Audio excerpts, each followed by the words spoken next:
우리 아버지 하나님, 저희에게 하루를 잘 마무리할 수 있도록 하루 종일 함께 해주시고, 또 이 밤에 다시 아버지의 말씀을 들을 수 있는 시간을 주셔서 감사합니다. 우리가 감히 아버지의 말씀을 온전히 이해할 수는 없지만, 이 시간 아버지께서 가르쳐 주고자 하시는 그 말씀을 이해할 수 있는 지혜를 주시옵소서. 그리고 우리가 공부하고 배우는 것들이 지식이 아니라 삶이 될 수 있도록 인도하여 주시옵소서. 예수님의 이름으로 기도합니다. 오늘은 제가 제목을 뭘로 지을까 고민을 몇 가지 하다가 일단은 하늘은 낮은 자가 차지한다 라고 지었습니다. 그래서 예수님은 한없이 낮아지셨는데 예수님의 제자들은 한없이 높아지고자 하는 그런 마음을 가지고 있었죠. 예, 오늘은 가버나움에서 있었던 일입니다. 그래서 저희가 물러나심 기간으로 이제 일단은 정해져 있었는데 적어놨었는데 그 마지막 이야기고 초막절에 비밀이 올라가심은 이제 이 구간을 정리하는 변두리 사건이라고 볼 수 있는데 이거는 다음 주에 나오게 될 것 같아서 오늘은 이 갈릴리에서 있었던 마지막 이야기라고 볼 수 있고요. 다시 가버나움에서 일어났던 일입니다. 베드로가 성질이 급해서 또 한 번 실수라고 할 수 있는 일을 저지르죠. 그래서 성전세를 내시는 예수님의 장면이 나타나고요. 그런 일들 틈새로 또 다시 누가 가장 크냐라는 논쟁이 이제 이어집니다. 그것과 관련하여 예수님께서 여러 가지 이야기들을 하시게 되죠. 그래서 이 물러나심이라고 되어 있는 갈릴리 봉사 끝나고 물러나심 기간의 제일 마지막 부분이라고 볼 수가 있습니다. 이 물러나심이라는 거는 예수님이 공생의 기간 중에서 사람들을 많이 만나지는 않은 기간이에요. 그래서 그 시간에 제자들은 예수님은 제자들한테 되게 집중을 하셨거든요. 예, 사람들을 하고 많이 만나지 않는 대신에 자기 제자들과 좀 더 시간을, 밀도 있는 시간을 보내고자 하셨던, 그리고 중요한 내용을 가르쳐 주고자 하셨던 그런 시간인데, 그런 예수님의 마음과 달리 제자들은 뭔가 예수님이 곧 왕이 되실 것을 자꾸 기대하면서 왕이 되시면은 누가 높은 자리에 올라갈 것인가를 자꾸 논하는 그런 모습을 보여줍니다. 가버나움에 다시 가셨는데 반세겔 받는 자들이라고 이제 말을 하죠. 반세겔이 뭐냐 하면은 성전세입니다. 모든 유대인이 1년마다 내는 어떤 일종의 세금이지만 성전 유지를 위해서 사용되는 그런 세금이었어요. 그래서 그 세금을 바치지 않으면은 성전에 대해서 불충실한 사람이다. 그리고 랍비들은 이거는 되게 큰 죄다라고 생각하는 그런 것이었습니다. 그래서 원래 이거는 뭐 신구약 중간사라든가 구약 시대 후반기에 나타난 게 아니라 출애굽기의 30장에 보면은 아주 예전부터 이제 만들어져 있던 그런 제도였어요. 그리고 돈이 많든 적든 상관없이 반세겔씩 정해진 값을 드리는 그러한 것이었습니다. 근데 이 성전세를 성전이 있는 예루살렘에서만 걷는 게 아니라 왜냐하면 예루살렘에 못 오는 사람들도 꽤 있었을 거예요. 아무리 열심히 있는 사람들이 할지라도. 그래서 지역마다 그런 이 성전세를 받는 사람들이 있었다고 그러는데 가버나움에서 활동하던 사람들이었겠죠. 이 많은 유대인들, 바리새인들이나 이런 사람들이 예수님하고는 부딪혀 봐야 자기들이 자꾸 이렇게 져서 그랬는지 제자들을 이렇게 건드릴 때가 여러 번 있었는데 이번은 이제 베드로에게 얘기를 합니다. 너의 선생은 반세겔을 내지 아니하느냐. 뭔가 이렇게 분위기가 그 선악과 나올 때랑 비슷한 것 같아요. 하나님이 너희에게 동산하는 실과를 다 먹지 말라 하셨냐, 뭐 이런 식으로, 그죠? 뭔가 이렇게 살짝 꼬아놓은 듯한. 근데 성질이 급했던 베드로는 내신다고 얼른 대답을 합니다. 내신다 이렇게 대답을 했단 말이에요. 왜냐면은 그 성전세를 안 바치는 사람은 성전에 대해서 뭔가 불충실한 그런 사람으로 보여지니까 우리 선생님 그런 사람 아니야라고 이제 베드로는 말하고 싶었겠죠. 예. 그리고 나서 이때는 이 성전세를 걷는 사람과 베드로하고 둘만이 그런 대화를 나눴던 것 같은데 집에 딱 들어갔더니 예수님이 이런 질문을 하시죠. 시몬아, 너의 생각은 어떠하냐? 세상 임금들이 누구에게 관세와 국세를 받느냐? 자기 아들에게냐, 타인에게냐? 라는 질문을 하십니다. 이 세금을 걷는 사람들의 의도는 물론 여러분이 아시겠지만 순수하지 않았죠. 이 사람들이 이 질문을 한 의도는 뭐냐면은 성전세를 내지 않으면은 성전에 불충실한 사람이 돼요. 그러니까 이제 베드로도 그걸 알았기 때문에 얼른 우리 선생님 내십니다라고 대답을 했단 말이에요. 그런데 만약에 성전세를 낸다면 어떻게 되는 걸까요?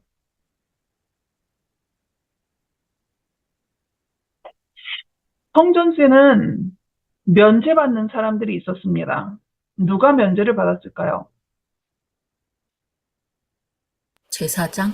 제사장, 그리고 레위인들도 성전을 관리하는 일을 했기 때문에 그 다음에 또 한 부류의 사람들이 면제를 받았어요.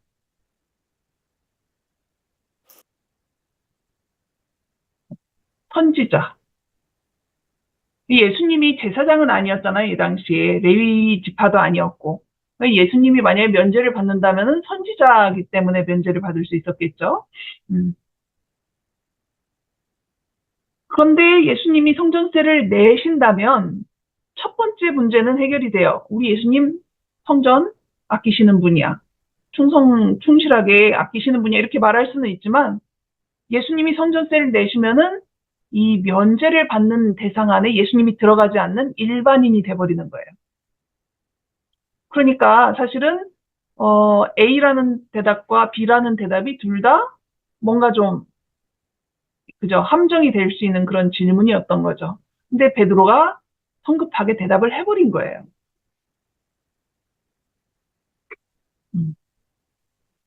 그래서 예수님이 이제 세상에 있는 왕들이 세금을 받으면은 자기 자식들한테 받냐 아니면은 국민한테 받냐 타인에게 받냐 했더니 베드로가 또 대답 잘합니다. 타인에게이다. 예수님이 말씀하시죠. 그러니까 왕의 아들은 세금을 면제받는 거야. 예수님이 이 말씀하신 이유가 뭐예요? 예수님은 성전의 주인이신 하나님의 아들이신 거잖아요. 예수님 자신이 뭐 성전이라고도 자신을 표현하시기도 했고 예수님이 하나님이시기도 하고 그잖아요. 그러면은 예수님은 성전세를 내셔야 됩니까? 내지 않아야 됩니까?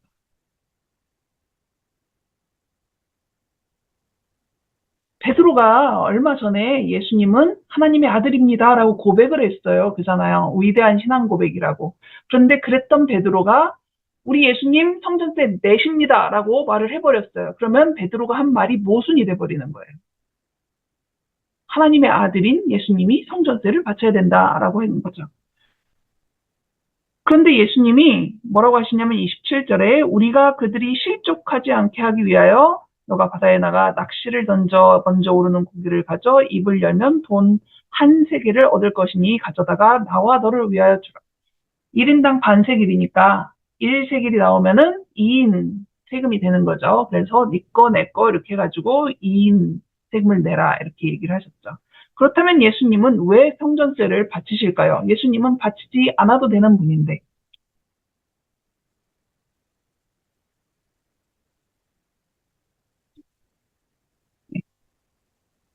예수님이 말씀을 이미 하셨죠. 그래서 그렇게 해서 예수님이 성전세를 내시기는 하시지만 예수님은 사실 내지 않아도 되는 분이잖아요. 하나님의 아들. 뭐 그 당시에 예수님을 좀 더 좋게 본다면 선지자로서 내지 않아도 돼요. 그래서 예수님이 베드로가 내신다라고 대답을 했고, 이에 대한 어떤 문제가 계속 생기지 않게 하기 위해서 성전세를 내기로 하시긴 했지만, 그냥 일반적인 방법, 주머니에서 돈을 꺼내서 내는 방법이 아니라, 이분이 하나님이시다라는 어떤 증거를 보여주는 방식으로 그 성전세를 마련해서 내시게 된 겁니다. 그래서 베드로가 낚시를 해가지고 이 물고기 입을 딱 벌리면 그 안에 동전 하나가 나오게 되었던 거죠. 그 물고기는 먹지도 못할, 소화도 못할 동전을 물고 베드로가 낚시 그거를 던질 때까지 삼키지도 못하고 다른 것도 못 먹고 계속 물고 있다가 베드로가 낚시를 던지자마자 얼른 그거를 물어야 되는 엄중한 사명을 띠고 물속을 헤엄치고 다니고 있었죠. 예, 물고기는 순종을 했는데 예, 베드로는 실수를 크게 해서 이렇게 됐습니다. 예수님이 만약에 나는 하나님의 아들이다 또는 최소한 나는 선지자다 뭐 이렇게 하시면서 베드로가 실수한 거예요. 잘못 말한 거니까 저는 안 냅니다. 이렇게 얘기를 했다면은 그 서기관들이라든가 이 성전세를 받는 사람들이라든가 아니면 유대인들이 뭔가 또 시끄러워졌겠죠.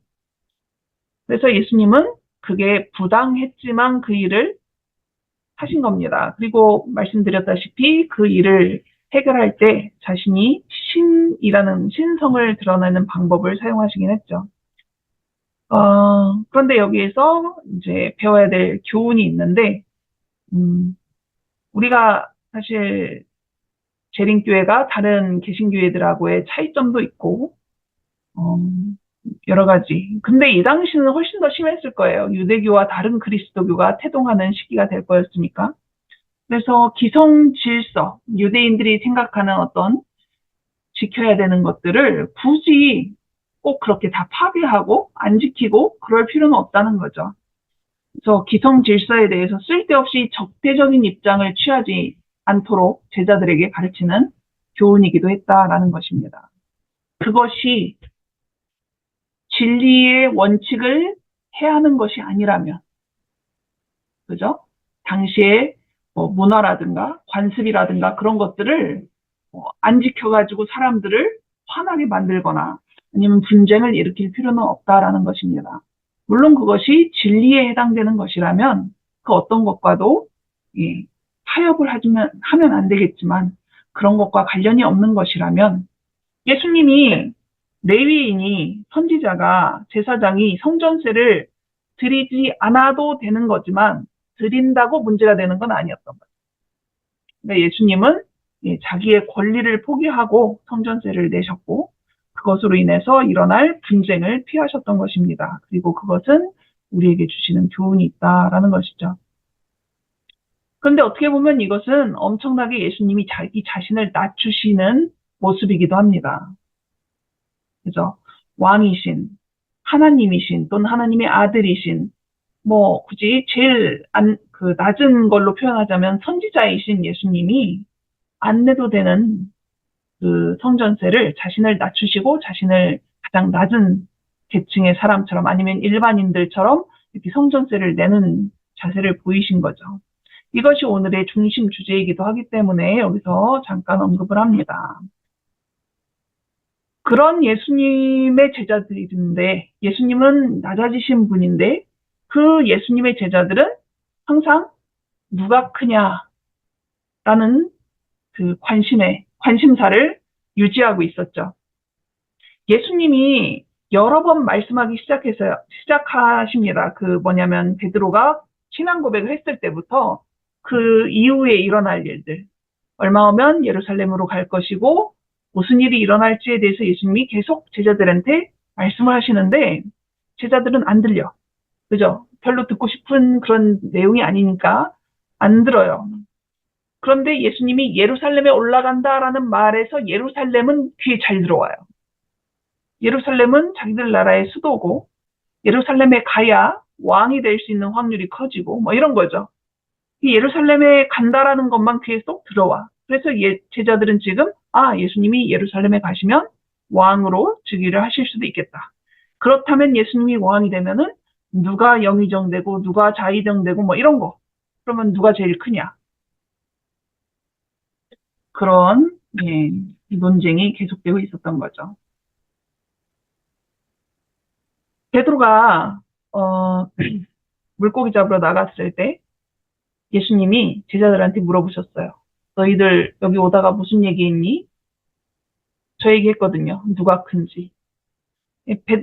예수님이 이미 이전에도 그런 거에 대해서 말씀을 하신 적이 있기 때문에 자기들끼리 막 그렇게 하다가도 예수님이 물어보시면은 뭔가 이렇게 불편하고 잘못했다라는 것을 이제 깨닫게 되는 거죠. 그러다가 이제 베드로가 들어왔습니다. 그러니까 아예 직접적으로 물어봅니다. 예수님의 나라인 천국에서는 누가 큽니까? 라고 물어본 거예요. 그랬더니 예수님이 아이 하나를 불러서 이렇게 말씀을 하시죠. 진실로 너희에게 이르노니 너희가 돌이켜 어린아이들과 같이 되지 아니하면 결단코 천국에 들어가지 못하리라. 근데 마태복음은 이런데 마가복음이나 다른 복음서에 보면은 이 말씀을 하시기 전에 이런 말씀을 하셨대요. 누구든지 첫째가 되고자 하면 못사람의 끝이 되며 못사람을 섬기는 자가 되어야 하리라. 이런 말씀을 하시고 나서 어린아이를 데리고 와서 이 어린아이처럼 되어야 된다라고 하셨던 거죠. 지금 제자들은 첫째가 되고 싶은데 못사람의 끝이 된다 이런 말을 하시는 겁니다. 그런데 높아지고 싶은 마음이 뭐가 문제입니까? 우리 다 기본적으로 그런 마음이 어, 예, 특히 한국 사회는 항상 1등을 하기를 바라는 사회이고, 그죠? 높이 올라가야 되고, 그것이 성공이라고 하는 그 사회에 사는데, 그게 뭐 그렇게 잘못된 걸까? 이게 잘못된 건가요? 높아지고자 하는 마음이? 왜 잘못된 것입니까? 아, 예, 여러분이 보이진 않지만은, 예, 한 사람이 좀 아까 합류를 했습니다. 예, 높아지고 싶은 마음은 이 우주에 죄를 들여온 마음이죠.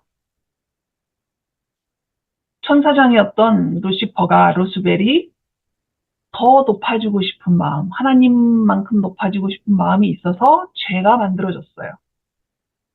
그리고 그 죄 때문에 결국은 예수님이 이 땅에 오셔서 돌아가셔야만 하는, 그죠? 그런 상황이 됐는데 지금 제자들이 그 정신을 가지고 논쟁하고 있는 높아지고 싶은 그 마음. 예수님은 그것 때문에 생긴 죄를 해결하기 위해서 이 땅에 오셔서 낮아지셨는데 그 예수님의 제자들이 그 죄를 일으킨 근본적인 죄를 품고 서로 논쟁하고 있는 것입니다.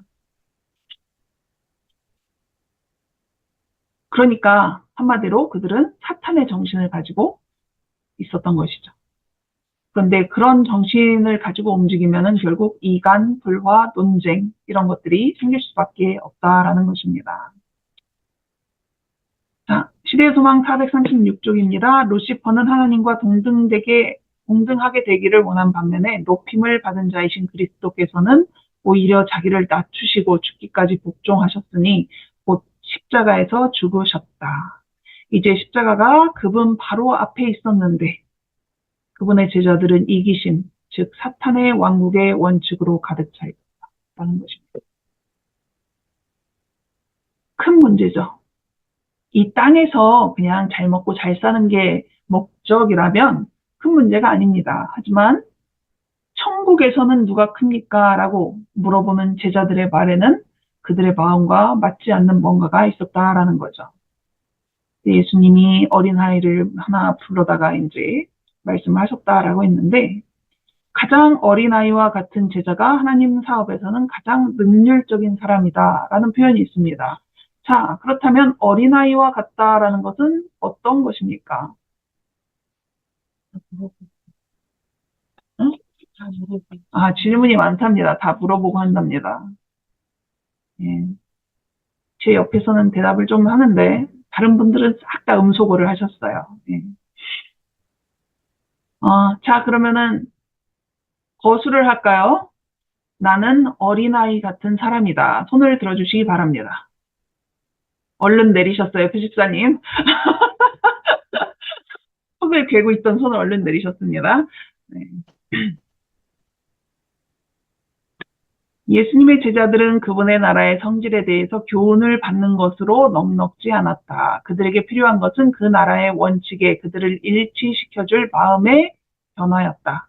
예수께서는 어린아이를 불러 그를 제자들 가운데 세운 후 그 어린이를 당신의 팔로 친절하게 안으면서 너희가 돌이켜 어린아이들과 같이 되지 아니하면 결단코 천국에 들어가지 못하리라고 말씀하셨다. 자, 특성 나옵니다. 어린아이와 같은 단순함, 자기 부정, 신뢰하는 사랑은 하늘이 가치 있게 여기는 속성들이다. 이 속성들이 진정한 위대함의 특성들이다. 단순하다. 단순함. 인정하십니까? 요즘 아이들도 뭐 특히 하나 보면 엄청 단순한 것 같아요. 예.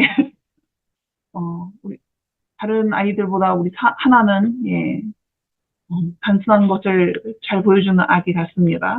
자기 부정은 뭘까요? 저는 이 부분에서 자기 부정이라는 단어가 사실 잘 이해가 안 됐어요. 자기 부정이 어떻게 하는 게 자기 부정입니까? 내가 다 할 수 있다라는 생각보다는 아, 계속 물어봐. 부모를 신뢰하는 마음. 그거는 옆에 나왔잖아요. 신뢰하는 사랑. 신뢰하는 사람. 내가 다 할 수 있다는 생각이 아니에요. 내가 다 할 수 있다는 생각이 아닌 게 자기 부정이다. 또 다른 의견? 저 요즘 영어 같은 거 잘 안 하는데 이게 자기 부정이 이해가 안 돼가지고 찾아봤더니 자기 부정은 영어로 self-forgetfulness라고 나오더라고요. 그래서 내가 가지고 있는 나의 관심사 이런 것들은 잊어버리고 다른 사람의 필요나 관심에 더 마음을 쏟는 그런 상태가 되는 게 자기 부정이래요. 그러니까 그 아이가 저 어렸을 때는 저도 어린 시절이 있었기 때문에 그때는 어린 아이의 특성을 가지고 있었거든요. 저는 엄마 껌딱지였어요. 근데 이제 저희 엄마가 젊으셨을 때도 이제 몸이 약할 때가 있으시니까 아프거나 그러면은 엄마 껌딱지인 저를 사람들이 놀리기 위해서 이런 식으로 말을 하곤 했습니다. 희진아, 너희 엄마 아파서 죽을 것 같아. 너 그러면 어떡할래? 뭐 이런 거 있잖아요. 어, 엄마 관 속에 들어가면 너 어떡할래? 뭐 이런 짓궂은 질문들을 하셨단 말이에요. 왜냐면 제가 너무 엄마 껌딱지니까. 그러면은 저는, 망설임이 없었습니다. 뭐라고 했냐면은, 나도 같이 관 속에 들어갈래. 이렇게 얘기했었어요. 예. 저한테도 자기 부정에 그런 정신이 있었던 것 같습니다. 저는 중요한 게 아니야. 우리 엄마, 내가 사랑하는 우리 엄마. 같이 죽어야 돼. 뭐 이런 마음. 그런 게 어린 아이들의 특성인데 그런 특성이 하늘이 가치 있게 여기는 특성이라고 말합니다. 모든 사람이 피로산 영혼의 자격으로 서로를 대하며 그들을 속량해서 하나님께 드리신 그리스도를 모두가 다 의뢰한다라는 표현이 나왔는데 우리 안에 이런 어린아이가 같은 그런 특성들이 있는지 아직 남아있든지 아니면 다시 생길 수 있는지 생각을 해보게 됩니다. 그래서 예수님한테는 너무나 영혼이 소중했어요. 왜냐하면은 예수님이 그토록 낮아지셔서 죽기까지 하시면서 구해내려고 했던 존재들이 사람이고 사람의 영혼인 거잖아요. 근데 제자들은 남보다 높아지고 싶은 마음인 거잖아요. 내 눈앞에 보이는 내 동료를 한 소중한 영혼으로 보는 게 아니라 예수님은 그 하나하나를 너무나 소중하게 여기시는데 나는 쟤보다 높아지고 싶어 라는 마음인 거잖아요. 그러니까 예수님이 이제 영혼의 소중함에 대해서 이렇게 말씀을 하십니다. 이 작은 자 중 하나를 실족하게 하면 차라리 연자맷돌이 그 목에 달려서 깊은 바다에 빠뜨려지는 것이 나으니라. 이런 그림도 있더라고요. 네. 그냥 죽는 게 낫다 이 말이죠. 그렇게 하느니. 엄청나게 사실은 뭐랄까 비유라고 생각하기는 하지만 되게 어떻게 보면 끔찍하고 그런 거잖아요. 그다음에 뭐 죄를 짓게 하면 네 팔이 손이 죄를 짓게 하면 손을 찍어버리고 이런 표현들 계속 나오는 표현들이잖아요. 시대의 소망은 이토록 중대한 말씀이라고 했지만 어떻게 보면은 왜 이토록 끔찍한 말씀을 하셨을까라고 말을 할 수도 있을 것 같아요. 그런데 그 까닭은 인자에 온 것은 잃어버린 자를 찾아 구원하려는 것이기 때문이었다. 예수님이 그 한 영혼을 얻기 위해서 가장 낮아지시고 죽기까지 이제 예언을 이루면서 복종하시면서 그렇게 하셨는데 그 한 영혼을 누군가가 실족하게 하는 거예요. 영생을 잃어버리게 하는 거예요. 그러면은 예수님한테 우리는 엄청난 죄를 범하는 거죠. 그분의 제자들이 저희의 동료 인간의 구원에 관하여 하늘에 어미하신 분께서 보이신 것보다 관심을 덜 보여서야 되겠는가. 제자라면 예수님과 같은 마음으로 다른 영혼들을 봐야 된다는 거죠.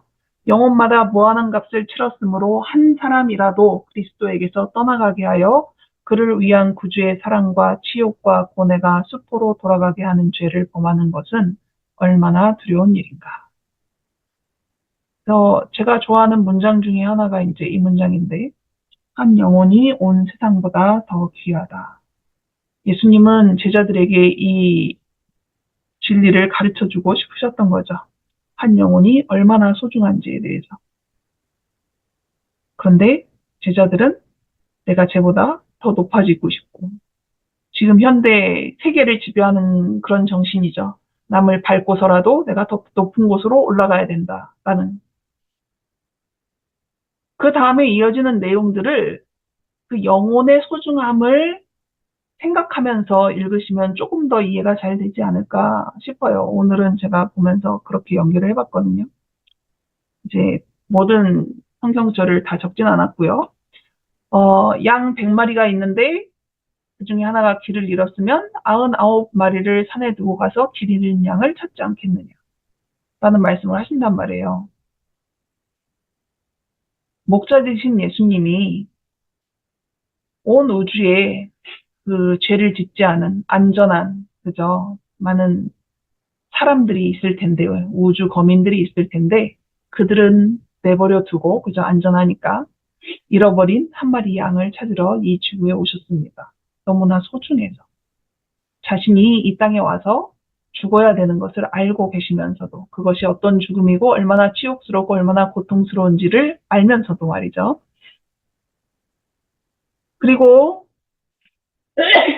너희들이 다 만나는 사람들이 영혼들인데 그것도 형제라고 부르는 영혼 중에 하나가 죄를 범할 경우에는 어떻게 하라라는 말씀이 나옵니다. 먼저는 그 형제한테 가서 권고하라 라고 얘기했어요. 말을 들으면 좋은 거고 만약에 그 형제가 그 소중한 영혼이 지금 죄를 고집하고 있는 상황인데 네가 가서 말을 이렇게 잘했는데 사랑하는 마음으로 그렇게 설득하고 설명하고 잘했는데 네 말을 듣지 않으면 어떻게 하라고 해요? 두세 명이 같이 가서 그죠? 그런데도 그 사랑의 마음으로 가서 그렇게 했는데도 말을 안 듣고 죄를 고집해. 그러면 온 교회가 함께 그 사람을 위해서 기도하는 것입니다. 이 말씀을 잘못 읽으면은 되게 책망하는 듯한 느낌이 들 때도 있어요. 잘못한 사람이 있으면 가서 혼내줘. 근데 말을 안 들으면 두세 명이 가서 같이 또 혼내줘. 뭐 이렇게 느낄 수도 있는데 한 영혼을 소중하게 생각하는 예수님이라면은 그 마음이 아니었겠죠. 그죠? 사랑하는 마음으로 구원하기 위해서 그렇게 했는데 안 되면은 두세 명이 같이 가서 한 번 더 얘기를 하고 그렇게도 안 되면 온 교회가 그 사람의 구원을 위해서 합심해서 기도하고 권고하고 하는 거죠.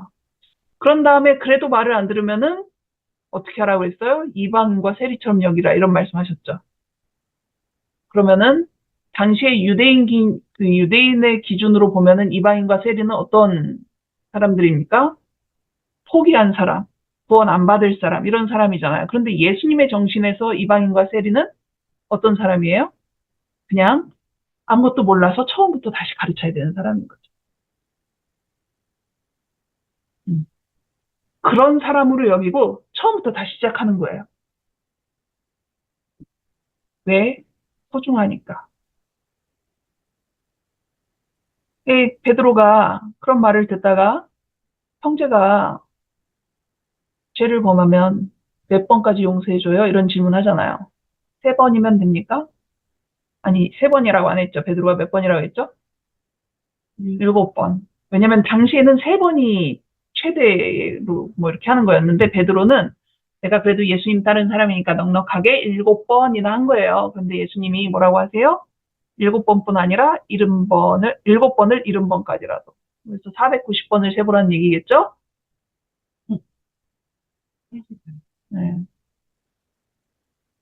우리가, 우리와 예수님의 관계를 생각했을 때, 뭐, 그게 힘들다면, 나와 나의 부모님을 생각했을 때, 부모님은 나를 몇 번이나 용서를 하셨을까? 내 나이 지금, 반백살이 될 때까지 우리 부모님이 나를 몇 번이나 용서를 하셨을까? 490번 넘었을까요? 안 넘었을까요?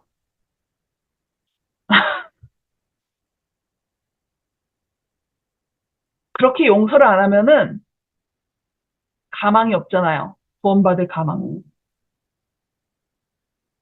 예, 숫자 세지 말고 한 영혼이 그렇게 소중한데 그를 구원하기 위해서는 그 이상의 용서와 사랑과 노력이 필요한 거죠. 관심이 필요한 거죠. 사랑하면 안 되지. 예, 들으셨나요? 사랑하면 숫자를 세지 않는답니다. 자, 오늘 뒤에 뭐 빚진 사람, 두 사람의 빚진 사람 이야기가 이제 용서 관련해서 이어져 나오는데 오늘은 여기까지 하고 마무리를 하도록 하겠습니다. 오늘의 내용은 낮고 낮아지신 예수님에 대하죠. 그리고 그렇게 예수님이 낮아지신 이유가 무엇인지,